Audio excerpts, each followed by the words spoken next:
Heritage Month from the Board of Directors and Management and Staff of the National Communications Network.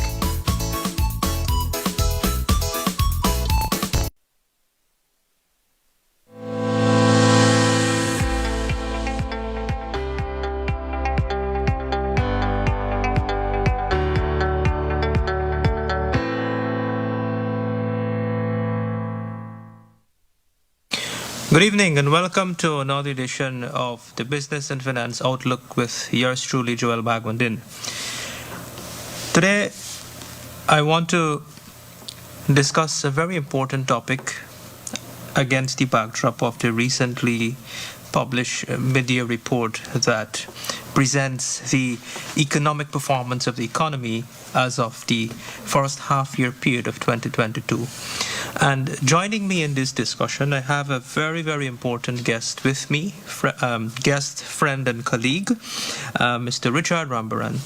Mr. Richard Rambarran is no ordinary professional. Mr. Richard Rambarran is an extremely accomplished professional. He is the holder of 2 master's degrees. He is currently pursuing his 3rd master's degree. He's an economist by profession. He has worked in the Ministry of Finance for a number of years. He plays an integral role in the private sector. He's the current executive director for the Chamber of Commerce, and he's held that position for a number of years as well, contributing in a substantive manner to private sector development and helping to shape policies that affect the private sector at the national level. He's also played an integral role in shaping the local content legislation that we have now. Years of work that Richard has personally put into that, and today we have it's now formed into legislation. Richard has also worked on a number of international projects with international financial institutions such as the CDB, the World Bank, and the United Nations, and so on. You've done a lot of major studies. You've spearheaded a labor market study. There's a need now to update that. So you have a very, very accomplished track record, and more importantly, the authority to speak on the topic. This is why I particularly, identify you to discuss this topic. So you have the authority to speak on the topic we want to discuss today, because it is important for viewers to understand, the viewers, who is the entire country. Every day you open the newspapers, they read all sorts of people, which they have a right to. Everybody have a right to share their opinion, but everybody has an opinion on everything, right? And people don't quite understand, even opposition elements and there are people who call themselves economists but are not economists really.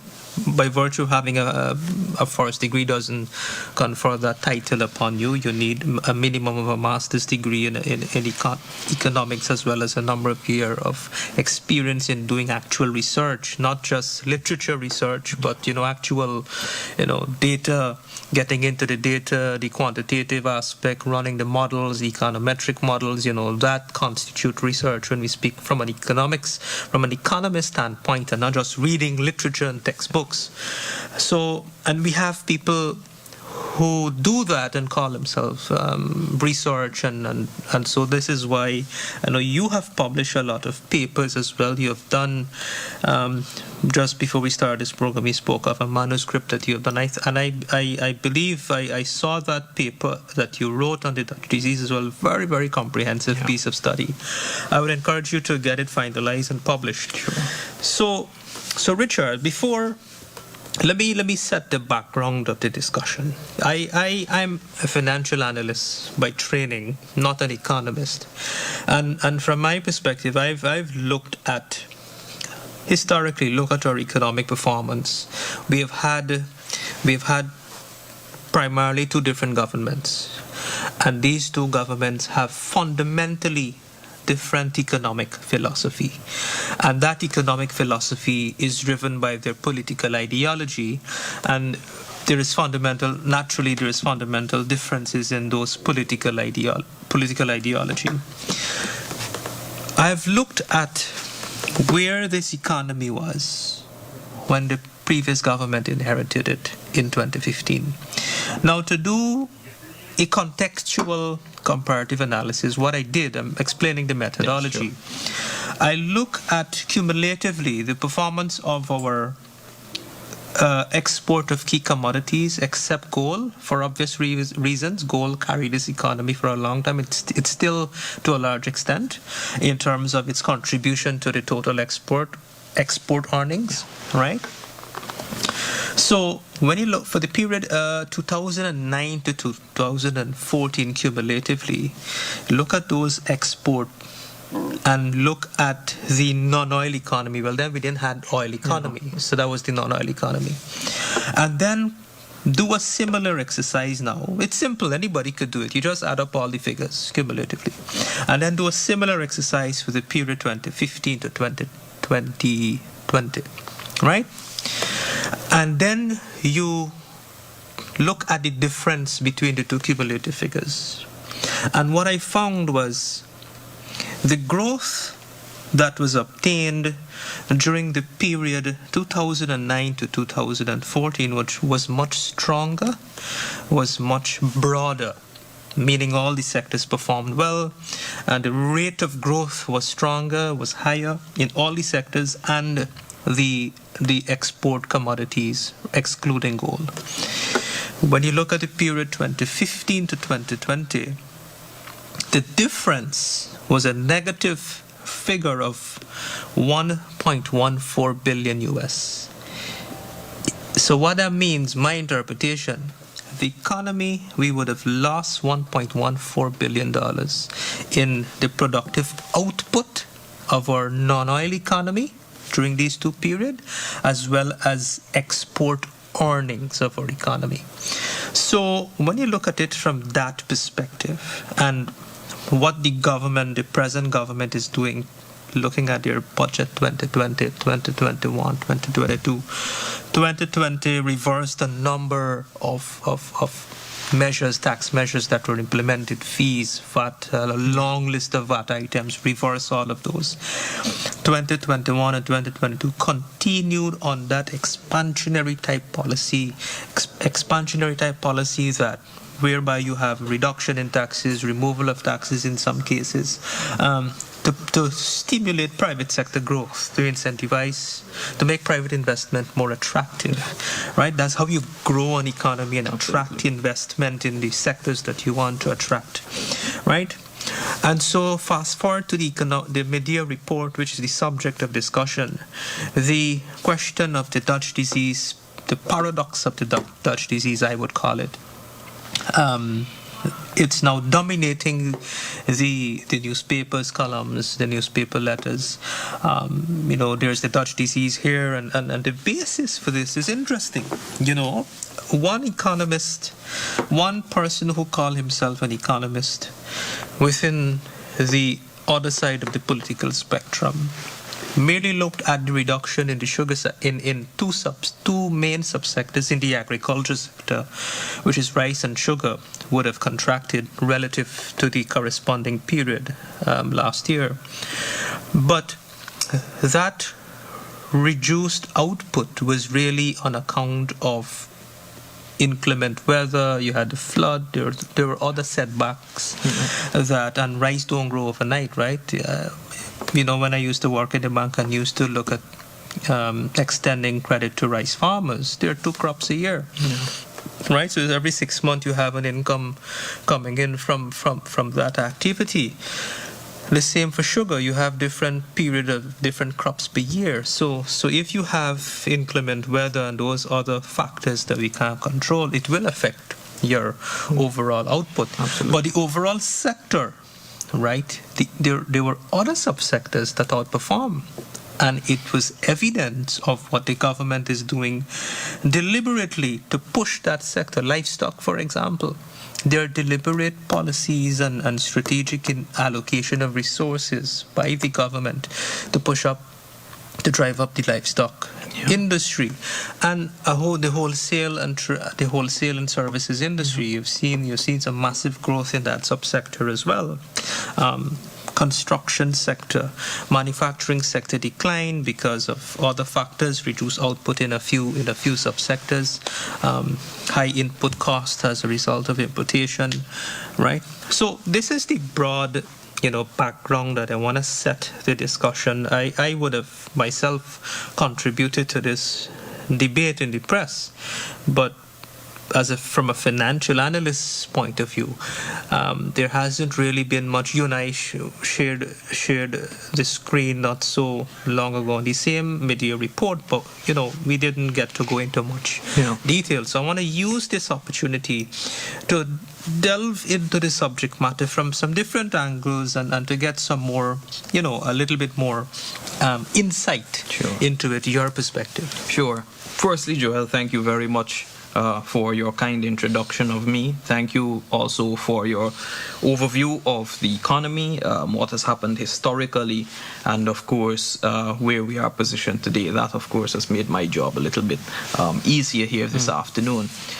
Quite a lot has been said in the public domain on Dutch disease, and the term has been used very proactive. It's been thrown around, but it's something which I think we need to really explain in its entirety and examine, not just at a surface level, to jump up and say, oh, Dutch disease exists, but in a much deeper analytical fashion, where we can check the boxes to determine whether that is the case in the Guyanese economy. Let's start with the mid-year report. Let's start with specifically what we see in the mid-year report. Emboldened across one of the local newspapers in their headlines, you would have seen a decline in a number of sectors which are big-ticket sectors, and they have traditionally been known in the Guyanese economy to have a substantial amount of weight in their economic value as well as in their level of employment.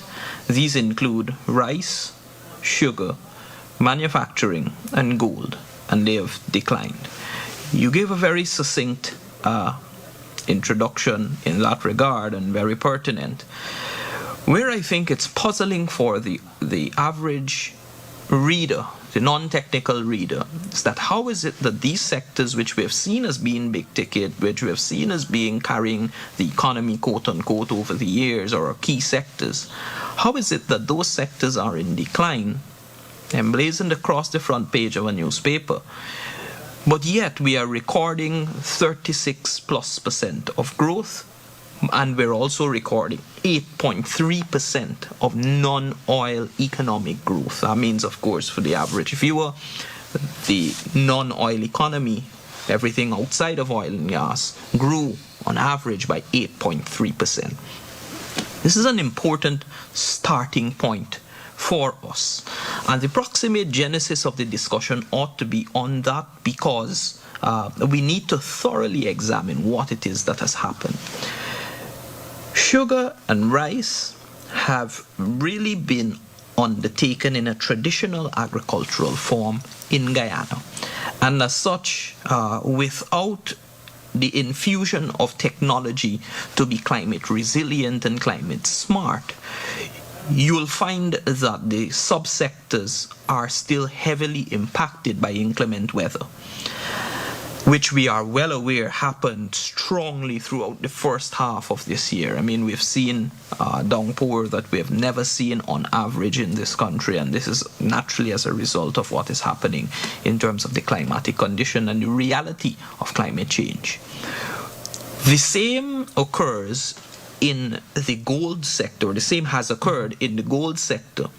The only difference is that when you look at the disaggregation of what has happened in the gold sector, the large companies who have the capital to be able to employ technology and be able to employ productive methods or productive processes that they are able to extract gold even in the face of inclement weather, those firms, the large gold miners, did not experience a decline in production. It is the small and and artisanal miners who do not have the level of capital to employ various forms of technology, and they depend very much on the exogenous factor of weather or the fact of accommodating weather. Those are the ones that actually faced the decline. And so we have identified that 3 of the 4 subsectors that have been identified are as a result of inclement weather.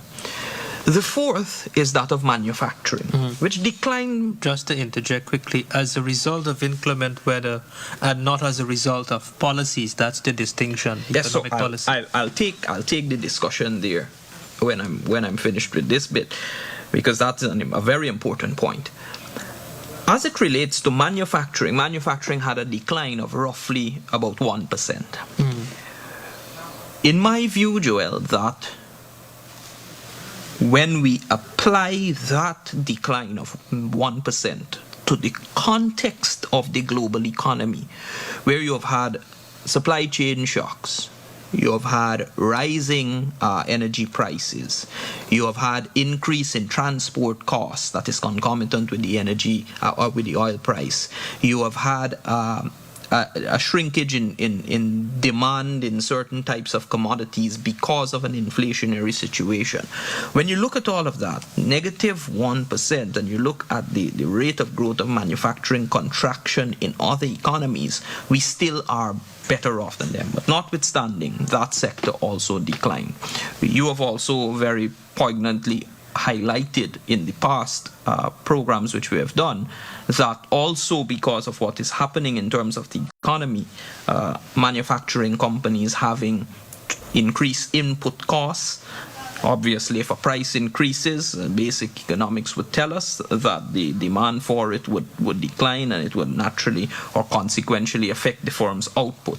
And that is what you're essentially seeing. And it's important for us to understand that we are emanating from a situation of a pandemic, an economic crisis, and thus growth will not be even across all sectors, and some will come out of the slump faster than others because they're obviously mitigating circumstances or extenuating circumstances that will offset the rate at which they can come out. Importantly, however, in the mid-year, which perhaps should have been the front page of one of these local newspapers, is the fact that non-traditional sectors in Guyana have grown to extents that we have not seen in the past in this country.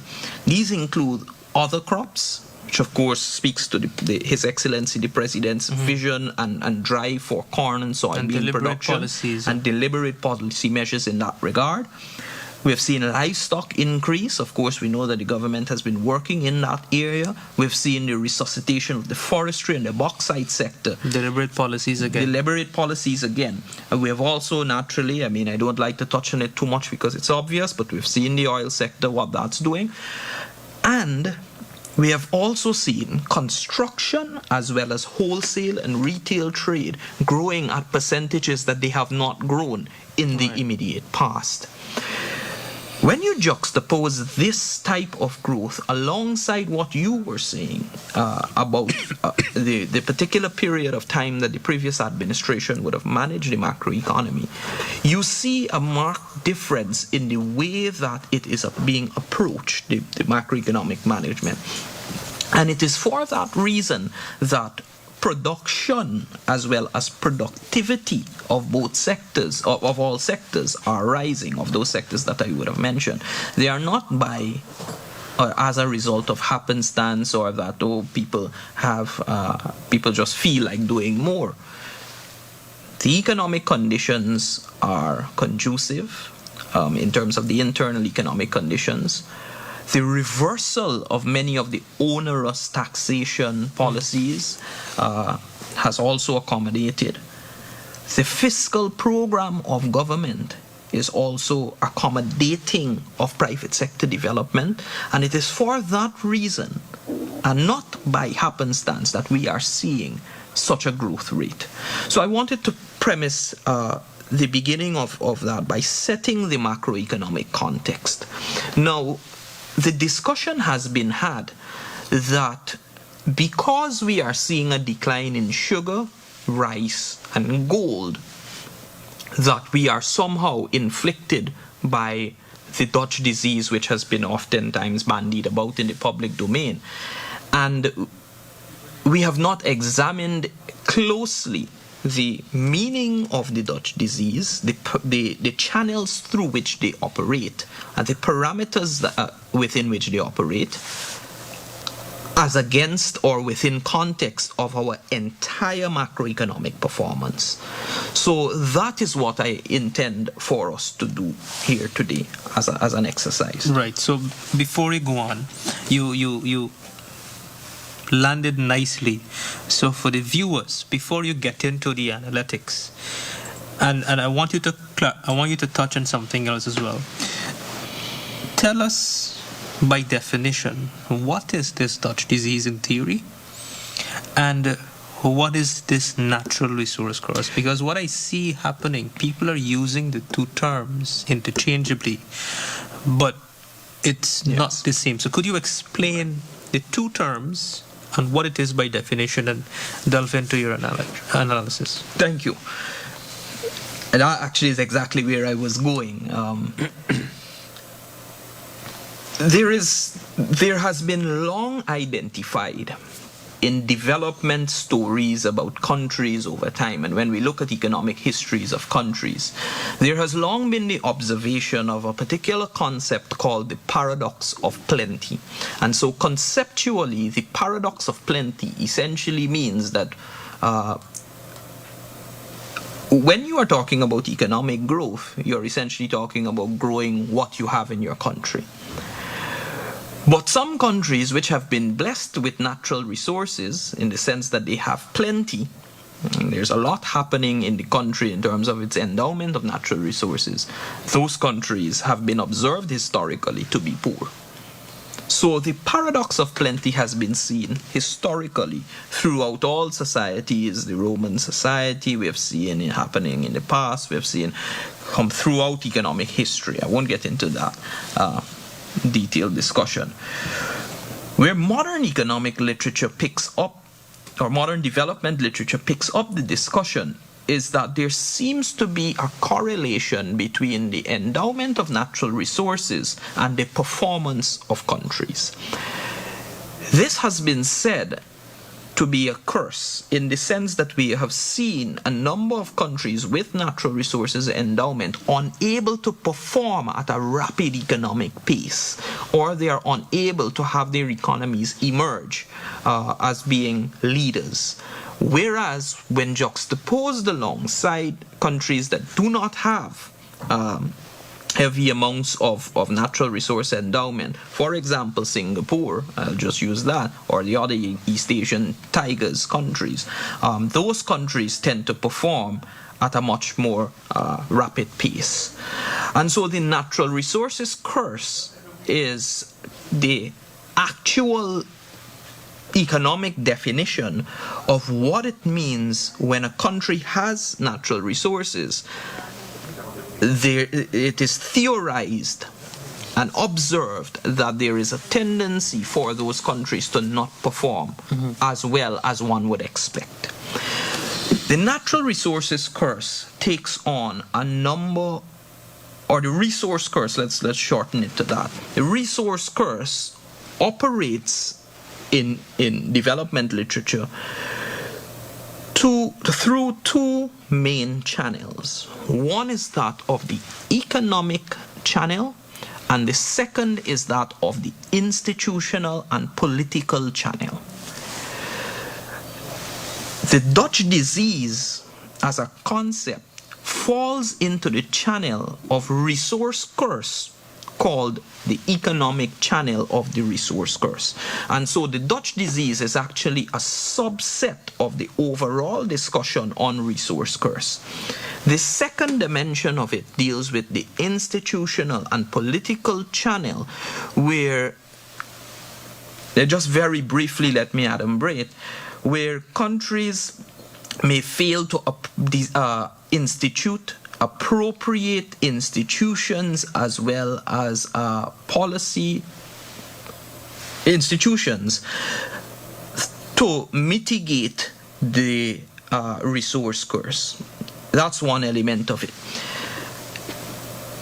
But the political channel, the institutional and political channel, the political aspect of it is also where the resource curse functions from. And that has been more prevalent in the past. If you look at our neighbor to the west, for example, that is an example of a resource curse operating through the political channel, in the sense that it was not an economic mechanism or an economic decision when companies were removed from the country. That is a political decision. The nature of how the national oil company in that country functions is not as a result of an economic structure, an economic concept, but based on a political type of structure. So I just wanted to say that the resource curse can happen through another channel, but that is not the channel which is up for discussion or which has been identified. It is more specifically the Dutch disease that we have been hearing about. Now, the Dutch disease essentially emanates from, it is a term coined by the Economist during the 1970s. I think about 1976, the Economist magazine would have coined it, from the 1950s discovery of natural gas in an already rich economy, that of the Netherlands. Now, natural gas reserves were found in the Netherlands during the 1950s, and it was expected by citizens during that time that their economic fortunes and prosperity would grow even more. Fast forward throughout the 60s and then into the 1970s, instead of an increase in the economic performance, the economy actually regressed in the Netherlands. Now, hence the observation of the mechanism that occurred there is why it's termed the Dutch disease. Unfortunate that the Dutch have had to bear that brunt, but that is the reason why it's called. And it remains with that name. And it remains with that name throughout, in spite of the fact that they have been able to overcome it. Now, when you look at what happened in the country, it is that economic channel and that economic construct which is then observed to be the economic channel through which the natural resource curse happens. What is it that happened? When the natural gas finds were made and the country thought that it would have, greatly prospered, essentially you had a high amount of expectation that the natural resources would bring wealth. So expectations of the citizens changed. A lot of the resources of the country, both capital as well as labor, began to migrate to that sector. What it did was create a scarcity of both capital as well as labor in the non-gas economy in the Netherlands. Being starved for both capital as well as labor in the non-gas sector in the Netherlands caused a decline in the production of the sectors. Note, Joel, that it's not because of rainfall that those sectors decline. It was as a result of a pull factor to the sector and a non-interventionist or non-promoting activity or policy of the Dutch government at the time to not drive those sectors along because they were focused only on the oil sector. Right. I want to interject to say, from that premise alone, we are not seeing that happening in Guyana. We are seeing an emphasis by the administration on a number of sectors that are outside the oil and gas sector.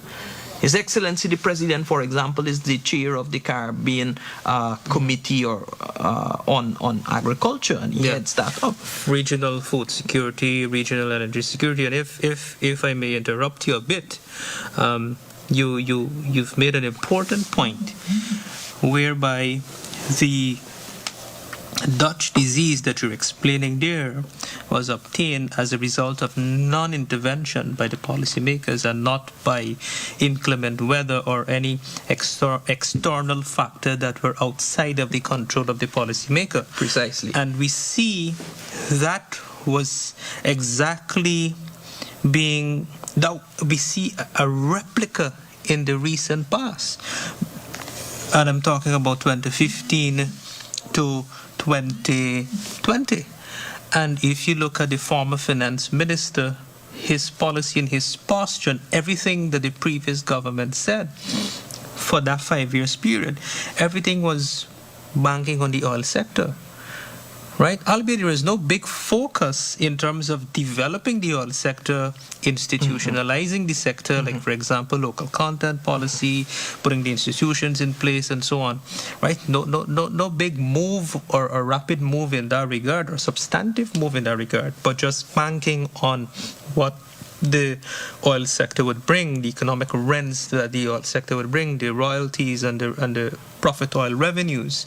And where you see, if you look at all the budgets for that period, the non-oil sectors, the traditional sectors, they were being taxed more and more and more heavily. There were no development in roads, for example, the infrastructure to support the growth of these industries. So you see, if we had continued that path for another 10 years, 10, 15 years, we would have been, that's the recipe, the making of the Dutch disease. Right, because if you look at essentially what the fiscal program was, you would have seen a number of, a decline in a number of sectors that are the traditional sectors in Guyana throughout the time period. So you have rightly identified that in your public work, and I'd encourage the audience, of course, to listen to your program and your assessment of it, because you give a very clear comparative picture.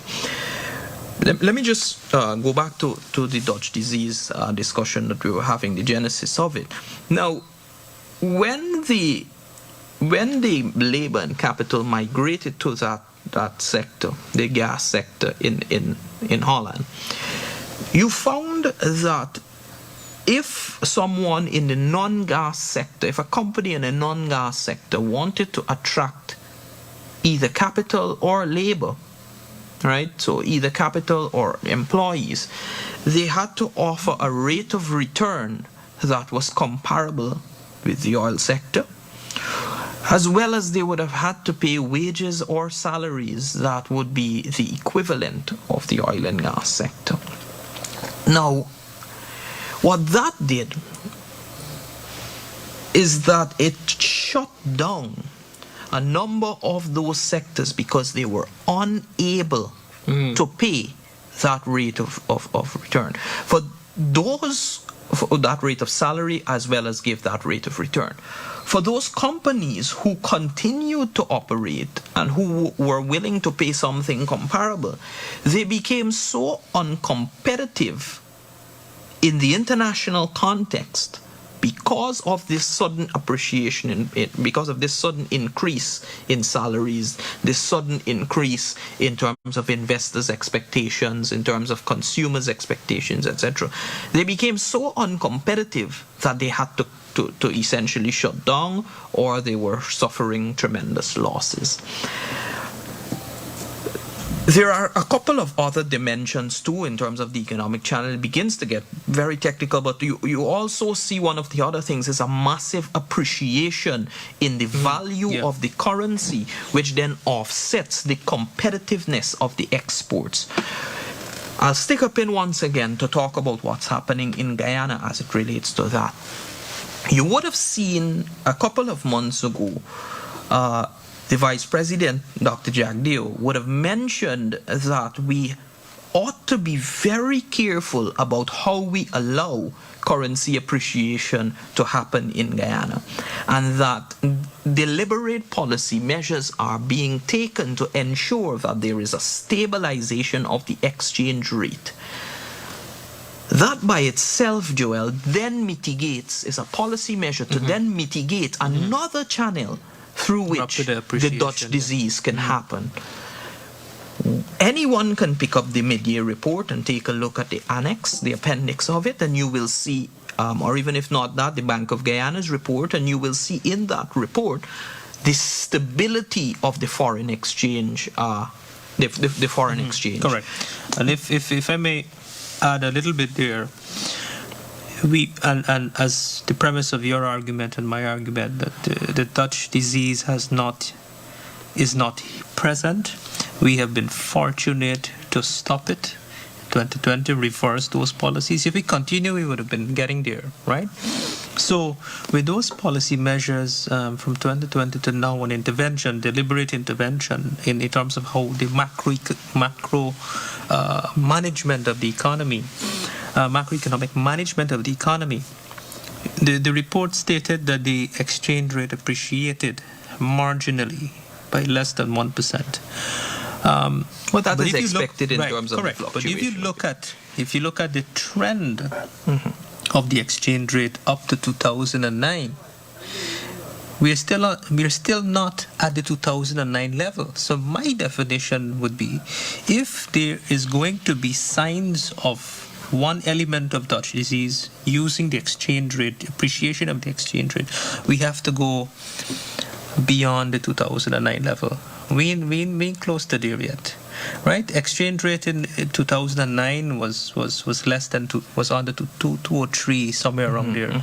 We still at 210, 205, 208.5. Yeah. So we haven't gone back to the 2000. So that appreciation to go back to where we were before we had oil, that cannot be equated to elements or symptoms of the Dutch disease, because we're rebuilding. We're on the path of rebuilding to where we were, the macroeconomic fundamentals, and we have to get back to that 2009 level, then start to manage it by deliberate intervention at the appropriate time, perhaps revaluation of the currency. The governor already hinted that this is inevitable at the appropriate time, but for that to happen, you gotta have the right conditions, satisfy the conditions first. For example, cheaper energy. We need to get these projects going so that we could actually be benefiting from cheaper energy, a competitive manufacturing sector, and so forth. And you have way more authority to speak on those prerequisite conditions before we go to our evaluation. But that's a topic for a deeper dive later on. Yeah. Right? So that was the second dimension of the Dutch disease that we were that is identified, which we do not see in Guyana. The third dimension of the Dutch disease, and as I said, there are multiple economic channels through. There are multiple economic occurrences which essentially form it, but I'm looking at the major ones here just for us to be able to complete the program within its time.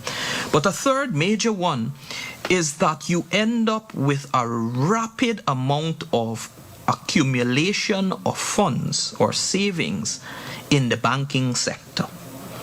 And the reason why that happened in Netherlands at the time was essentially because the other sectors could not match the prospects of the Dutch banks lending to the gas sector, and the companies and the returns that they would give in the gas sector. And so what happens is that at its core, the savings or the accumulation of funds in the banking sector then begins a rapid build-up.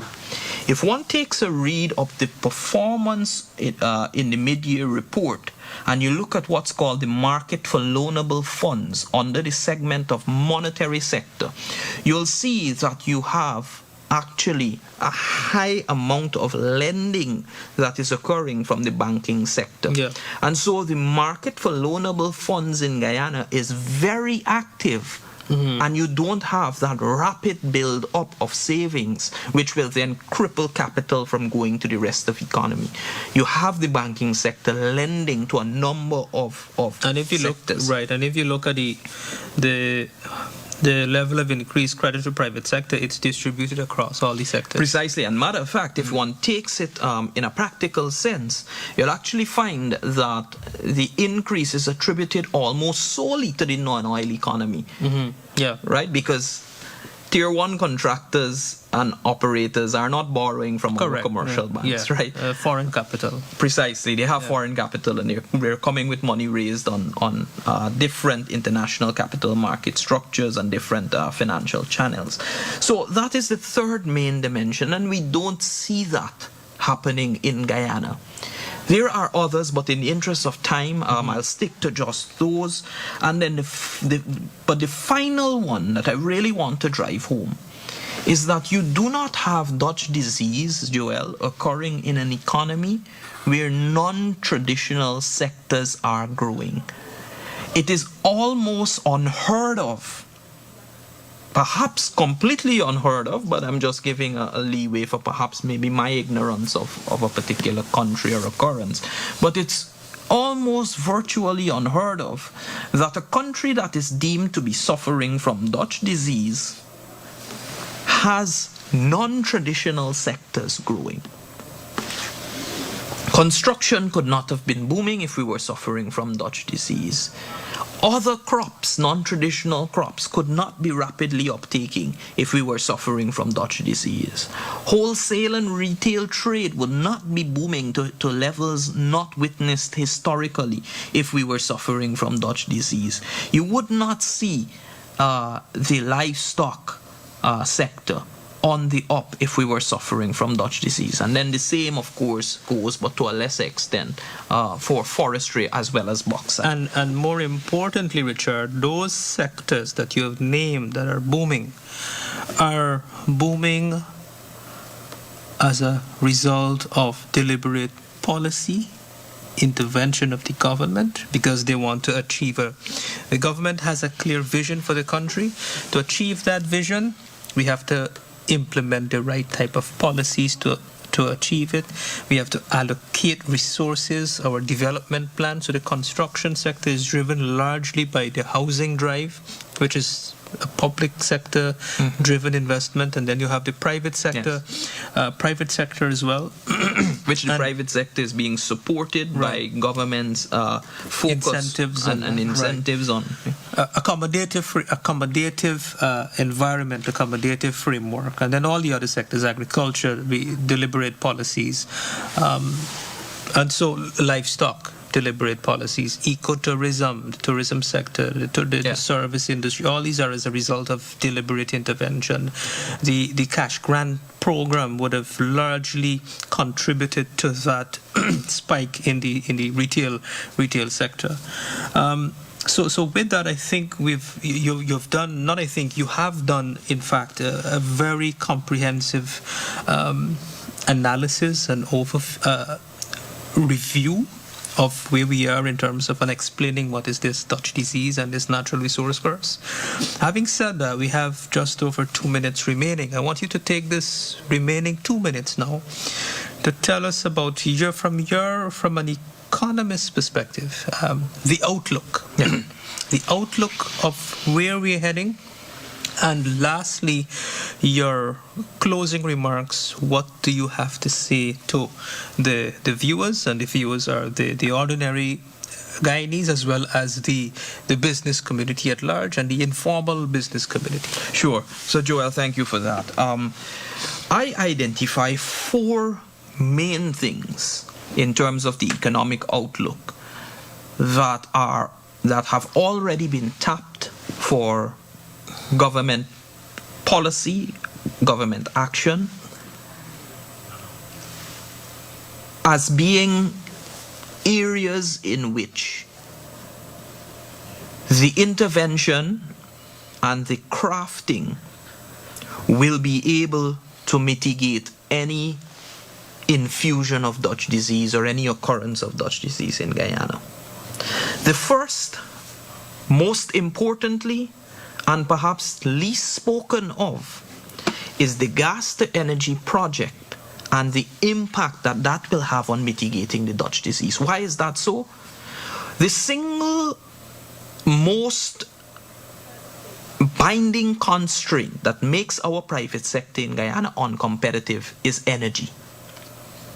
The gas-to-energy project has such an important role in bringing energy costs down and increasing the competitiveness of the Guyanese firms in the international realm, that by itself and the magnitude of that project, when taken in standalone, is enough to help to mitigate in a substantive way Dutch disease from occurring. That's the first one. And it's very clear as to why. The second is a continued emphasis on diversification of the economy and a continued emphasis on the non-oil economy. That is being spoken about. Policies are crafted to directly impact the non-oil economy, and support is being granted in that regard. That is the second area. The third is upskilling of the labor force. Why is that so? When you upskill your labor force and when you make it more suitable for the support of the non-oil economy, both from a skilled, semi-skilled, as well as a non-skilled or a technical worker, a TVET worker, that ensures that you can support the non-oil economy in a substantial way so that the value and the productivity of the non-oil economy increases. It is no small secret, Joel, that the government of Guyana is expending the largest amount ever in the history on education, and one of the trailblazing educational programs globally in the form of the GOAL and the GROW program that is being undertaken. Over approximately 10,000 persons annually are benefiting from free education, Joel. Right? So that's the third element of it. The fourth element of it, and we have discussed this, you have rightly introduced in the initial point about my work in that regard, is the fact and the point of labor migration. That becomes extraordinarily important. We have identified that we need to ensure we transition workers who are not participating in the labor force currently or the formal economy into the formal economy. I am aware that work is being done by the Ministry of Labor on this. And secondly, we have identified, and the Vice President also has been on public record talking about this, that we will need to look at having some amount of labor migration on a merit-based plane, where persons who are suitable in terms of their skill set for the Guyanese economy, that those persons are able to come to Guyana and work. Joel, with those four areas, once we continue to work in those areas, the economic outlook is bright, and we certainly will continue to avoid the Dutch disease. Thank you, Richard. That is an excellent presentation today. Thank you very much for accepting my invitation to be here. We'll do this again. To our viewers, that brings us to the end of today's program, today's discussion. Thank you and have a good evening. See you next week.